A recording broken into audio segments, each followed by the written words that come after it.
Okay, I'm joined now on the phone by Eamonn O'Kane to talk about where he is and what's going on with him at the moment. Eamonn, you've just been confirmed that you're going to be fighting on March 17th on the massive card in Sheffield between Brook and Hatton. How great is it to get the news that you're going to be on such a massive show? I'm delighted. I know this Wayne Reid, I'm boxing the guy Wayne Reid, who's boxing super middleweight. I can't get anybody else to really take a fight over there, and he's actually from Sheffield, so we love the home support. But it's such a massive 8,000 to 9,000 people they're talking about, and it's on St Patrick's Day, and I'm 30 the day after, and so hopefully I get a good one. Being St Patrick's Day, I get to celebrate, and then my birthday's the day after, I get to celebrate again.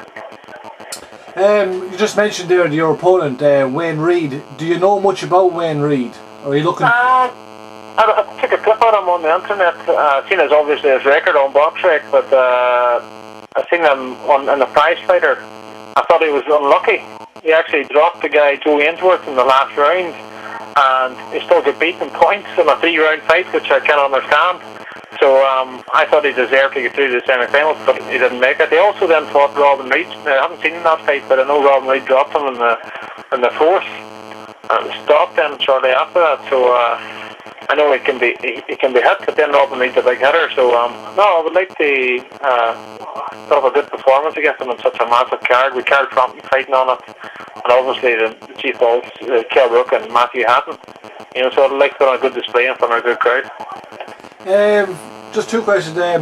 Your last two fights, you've been pushed pretty close. You went the 8 rounds there last time out with Joe Reid. Now, what's unusual about your record there is you've had 3 fights, and usually you'd see a boxer starting off his career with pretty handy 1-round fights or to knock them out in 2 rounds. But you've seemed to have gone right into the deep end, and you've took on 2 Irish guys in your last 2 fights that are well used to, or well schooled pros at the weight, and where you'd be just a novice, and it's the same thing again with Wayne Reid now. It's just you're not taking it, you're throwing yourself in the deep end with these guys. You're fighting straight from the start, As far as I'm concerned, the level I was boxing at as an amateur, I was boxing in that World Series of Boxing.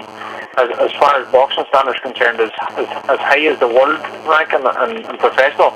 So for me, it's just a matter of getting used to doing the more rounds. It's not a matter of boxing technique or skill, so it's just about the endurance of the sport. So I've always been known to be a hard trainer, and I've trained extra hard for each fight. I stepped up my training. The first fight was 4-rounder, the second fight was a 6-rounder, and the third fight was a 8-rounder. So I stepped up my training accordingly.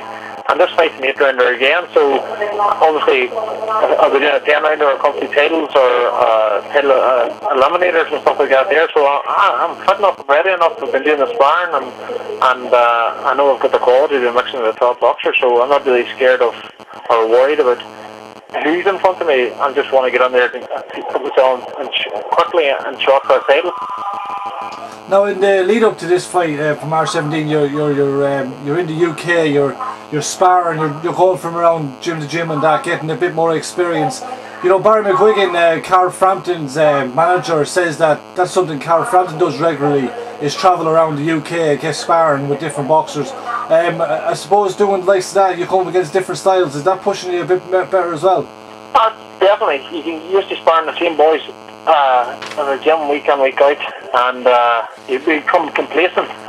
So as you're getting used to them, they're getting used to you. So you're not really, you can get to a level and not push on. So definitely the variety as far as the different challenges is getting you to pick different shots and watch out for different combinations coming out at you. So I definitely think the different variety of sparring is the key to bring yourself further down the line, or getting yourself further down the line as far as the conditioning is concerned and the boxing is concerned. Now, you've put your name forward for this prize fire that's going to take place in Belfast in April, maybe May. The prize fire seems to be at middleweight. You campaign at super middleweight. Would you have to drop a weight down for that if you do take part? No, I am a middleweight. I am a middleweight. My last 3 fights have been at middleweight. Because this fight at super middleweight, because I can't get an opponent at middleweight.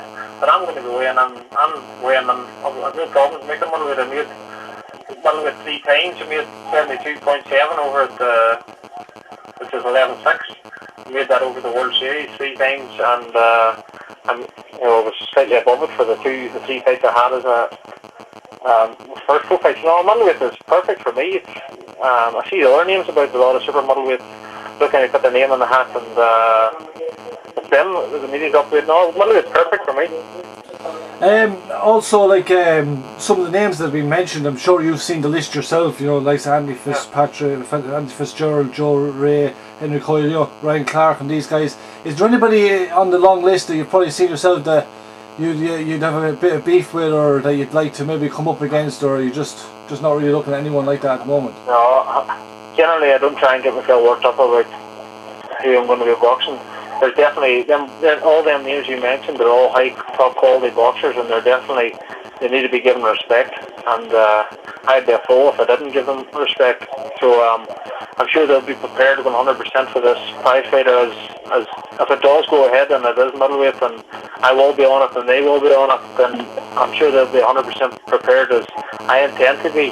And I think it makes for an exciting night, because I love watching the prize fighter for starters, because it's such a on the edge of your seat. Anything can happen. You've seen cuts, knockouts, and the judges score, and it's an unbelievable competition run off in the one night. So I'm really looking forward to it. I think it'll suit my style, because I'm fast and furious, and not longer to the amateur game, which is probably a bit more suited to that 3-3s and getting there and getting the win. So no, I'm looking forward to it if it does happen.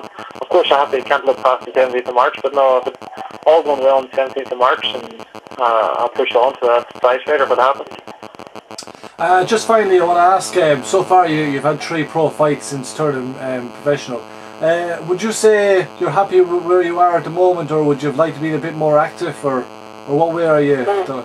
I had a car accident shortly after the Paul McCluskey fight. I was due to fight on the Tailbrook undercard in October.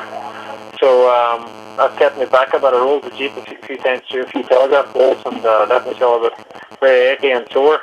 So it made me miss out. That was the week before the fight in it. So I missed out in the fight there, and then there wasn't a lot of bulls coming up over Christmas. So that's just missed out in a couple of fights. But I would like to have a couple more fights. But no, I'm happy with my boxing progression. It's definitely, I'm boxing well, and as you say, going down to these gyms in London, I'm mixing it with some of the top boxers. I'm definitely very happy with my progress. Is it frustrating for you, like you're not actually signed with an actual promoter, even though you've appeared on Matchroom the couple of times? You're not actually signed with a promoter. Does it make it all that more difficult that you're sitting around more wondering, being invited onto a show, or do you know that kind of way, rather than having a contract underneath you? I'll tell you, I'm very lucky, yeah, that I have Paul McCluskey's manager is my manager, Francie Manickle, and he's doing a great job of managing me, and he's in talks with all the top people around here and around the world. So because of Paul McCluskey, so opportunities are arising because of the people he's talking to. So no, definitely, I'm not frustrated. There has been a few people that had shown an interest, but I find it better not to be signed, with them, because there's too many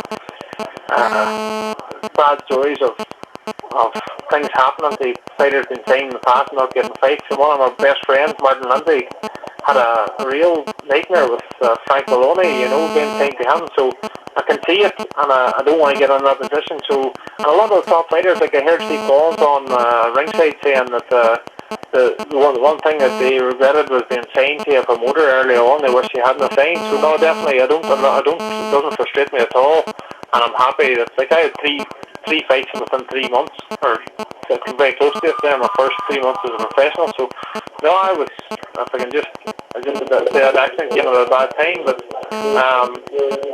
no, I'm not frustrated at all. I'm very happy where I'm at, and you never know what options comes out of it as you progress on. Okay, well, look, Eamonn, we look forward to seeing your fight on March 17, and thanks for taking the time today to talk to us. No bother at all, yeah.